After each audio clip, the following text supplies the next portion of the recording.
Psychology పెరుగుదల వికాసం మధ్య భేదాలు. పెరుగుదల ఇది శారీరక అవయవాల్లో వచ్చే మార్పు, ఇది మానసిక అంశాల్లో వచ్చే మార్పు.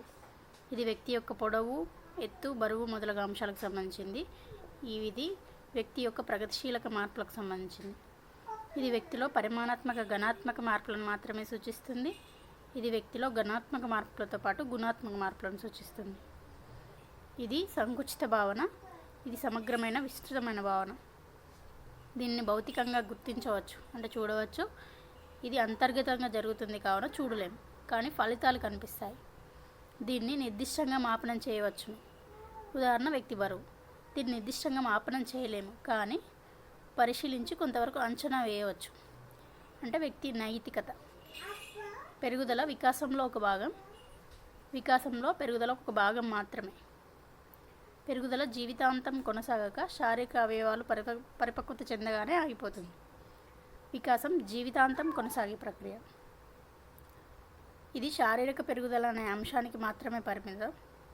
ఇది శారీరక, మానసిక, ఉద్వేగ, సాంఘిక, నైతిక మొదలైన మార్పులను సూచిస్తుంది.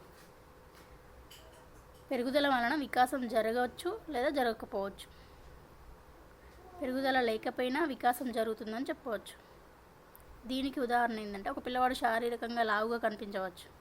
ఇందువల్ల అతనితో గుణాత్మకమైన మార్పులు రావాలని లేదు. ఉదాహరణ బుద్ధిమాంద్యం. దీనికి ఉదాహరణ కొంతమంది ఎత్తు, బరువు పెరగకుండానే సామాజికంగా మానసిక వికాసం చెందవచ్చు. ఉదాహరణ మరుగుజ్జులు. దీనిపై అనువంశిక ప్రభావం ఉంటుంది. దీనిపై పరిసరాల ప్రభావం ఉంటుంది.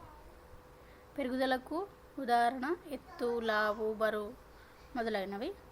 వికాసానికి ఉదాహరణలు రాయడం, చదవడం, మాట్లాడడం. పెరుగుదల సరళం, సంక్లిష్టం, నిర్దిష్టం. వికాసం సంక్లిష్టం, సంకీర్ణం, గతిశీలం. ఈ బాక్స్లోకి వెళ్ళి కంపల్సరీ ప్రతి టెట్లో సైకాలజీలో ఒక బిట్ అయితే వస్తుంది. చదువుకోండి. Please subscribe.